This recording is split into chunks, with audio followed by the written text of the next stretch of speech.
Pour commencer, bien chers frères et sœurs, nous pouvons nous arrêter sur une image biblique bien marquante, une image qui pour l'éternité peut symboliser la prière de demande au Seigneur. C'est Josué qui est dans la plaine et qui combat à la tête du peuple d'Israël contre des ennemis, les Amalécites, qui les ont attaqués parce qu'ils tentaient d'entrer en terre promise. Moïse est monté avec Aaron, le grand prêtre, et Our, le fils d'Aaron, sur une colline qui domine, et il tient ses mains élevées pour demander à Dieu la victoire. Mais constatant que dès que Moïse baisse les bras, c'est Amalek qui est le plus fort, il l'installe sur un rocher et Aaron et Our lui tiennent les bras levés, chacun d'un côté, jusqu'au coucher du soleil. Josué triomphe de cet assaillant qui aujourd'hui pourrait symboliser le mal, la tentation qui nous empêche d'avancer vers la terre promise. Arrêtons-nous aussi sur cette phrase marquante qui ouvre ce passage de l'Évangile d'aujourd'hui. Jésus disait à ses disciples une parabole sur la nécessité de toujours prier sans se décourager. Il nous est donc nécessaire, c'est le mot de Jésus, de toujours prier. Troisièmement, en ce 19 octobre, nous fêtons cet anniversaire de la proclamation de Thérèse comme docteur de l'Église, il y a 28 ans.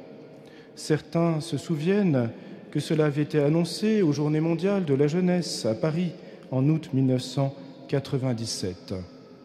Nous demanderons donc bien sûr ici l'aide de Thérèse, la plus jeune des docteurs de l'Église, pour comprendre ce que le Seigneur a à nous dire aujourd'hui sur la prière dans cet évangile. D'abord, priez toujours. Saint Paul le dira aussi. Soyez toujours joyeux et priez sans cesse. En toute chose, rendez grâce à Dieu. Certes, il y a de nombreuses façons de prier. Saint Paul ici met en avant la prière d'action de grâce, qui remercie Dieu pour ses dons. Mais Jésus, dans la parabole qu'il donne, évoque une prière de demande.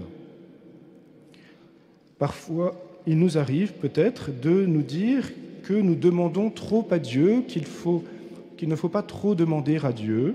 J'entends cela parfois de la part de certains fidèles qui culpabilisent de trop demander à Dieu. Eh bien, ici, ce n'est pas du tout le reproche que nous fait le Seigneur Jésus. Regardons l'exemple qu'il donne de cette femme, cette veuve qui veut qu'on lui rende justice.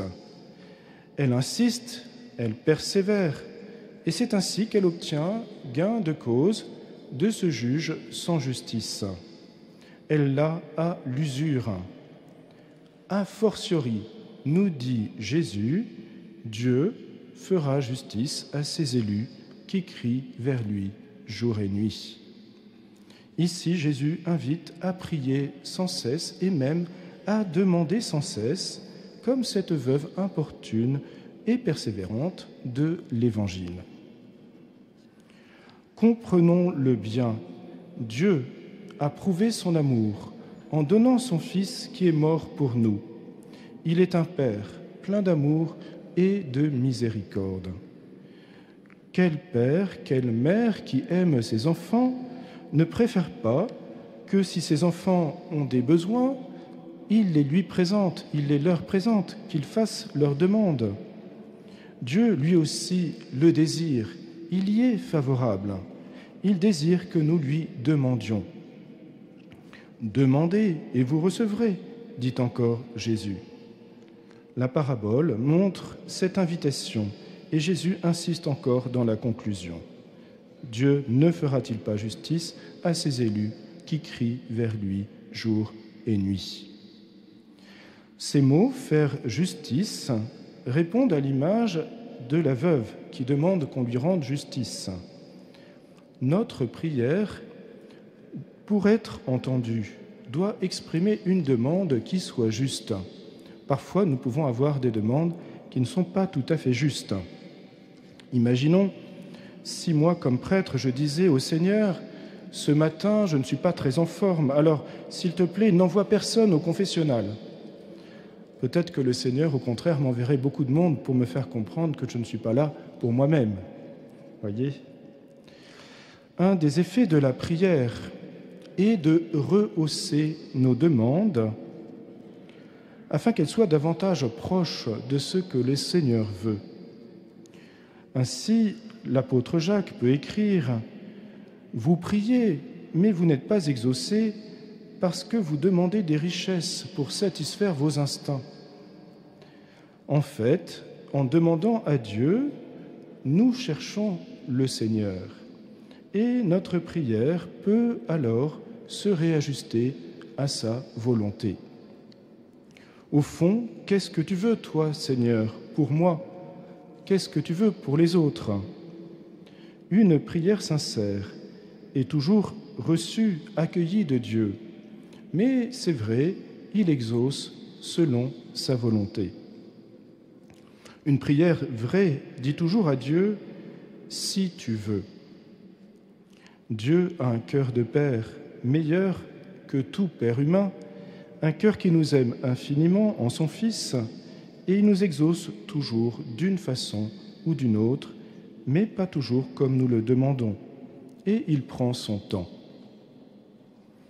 Regardons ce qui s'est passé pour Thérèse et comment elle a vécu la prière de demande en certaines circonstances.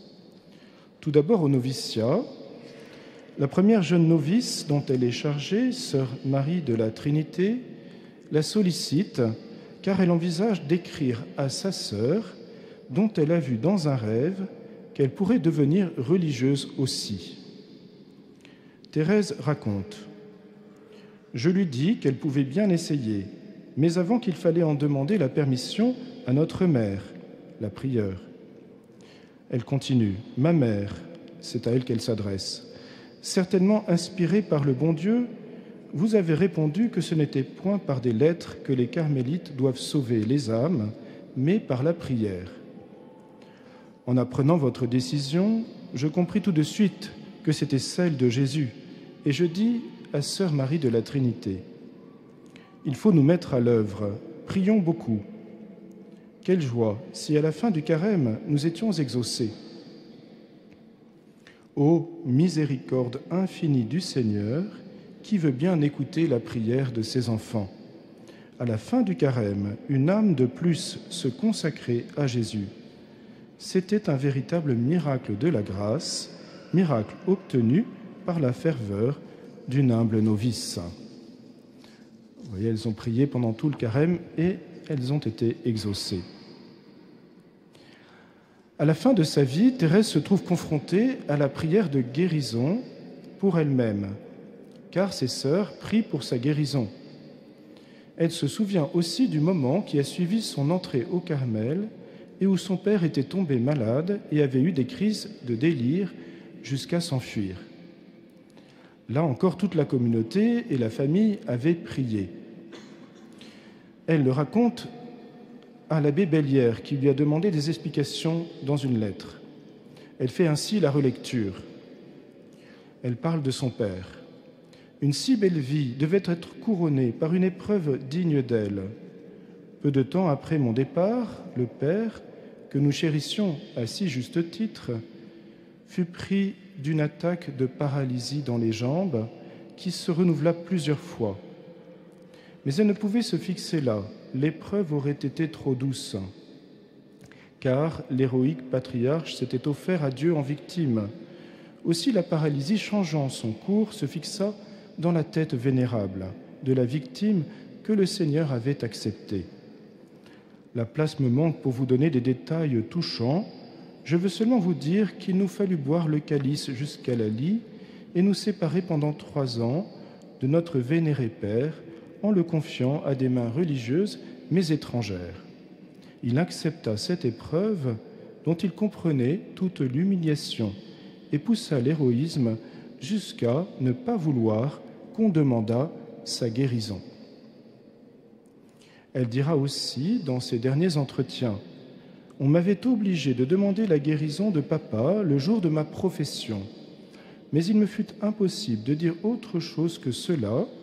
Mon Dieu, je vous en supplie, que ce soit votre volonté que papa guérisse. » Donc, ce qui compte pour elle, comme pour son père, Louis Martin, nous fêtions hier les 10 ans de la canonisation, c'est d'abord la volonté de Dieu. Aussi, sa prière revient à dire « Non pas ma volonté, mais la tienne, Seigneur, si tu voulais que mon père guérisse, mais que ta volonté soit faite. » En ce qui concerne sa propre guérison, pour laquelle toute la communauté prie, elle se déclare prête à tout.